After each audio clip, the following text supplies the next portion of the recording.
હે ગજાનંદ ગણપતિ બાપા જમવા વેલા આવો ને, પાર્વતીના પુત્ર પ્યારા જમવા વેલા આવો ને, જમવા પધારો બાપા જમવા પધારો ને, જમવા પધારો બાપા જમવા પધારો ને, રિદ્ધિ સિદ્ધિના પ્યારા પતિ જમવા વેલા આવો ને, રિદ્ધિ સિદ્ધિના પ્યારા પતિ જમવા વેલા આવો ને, સોમવારે ચૂરમા લાડુ જમવા વેલા આવો ને,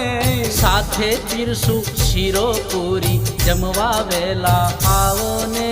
મંગળવારે મોદક લાડુ જમવા વેલા આવો ને, સાથે પીરસું મોહન થાળ જમવા વેલા આવો ને, બુધવારે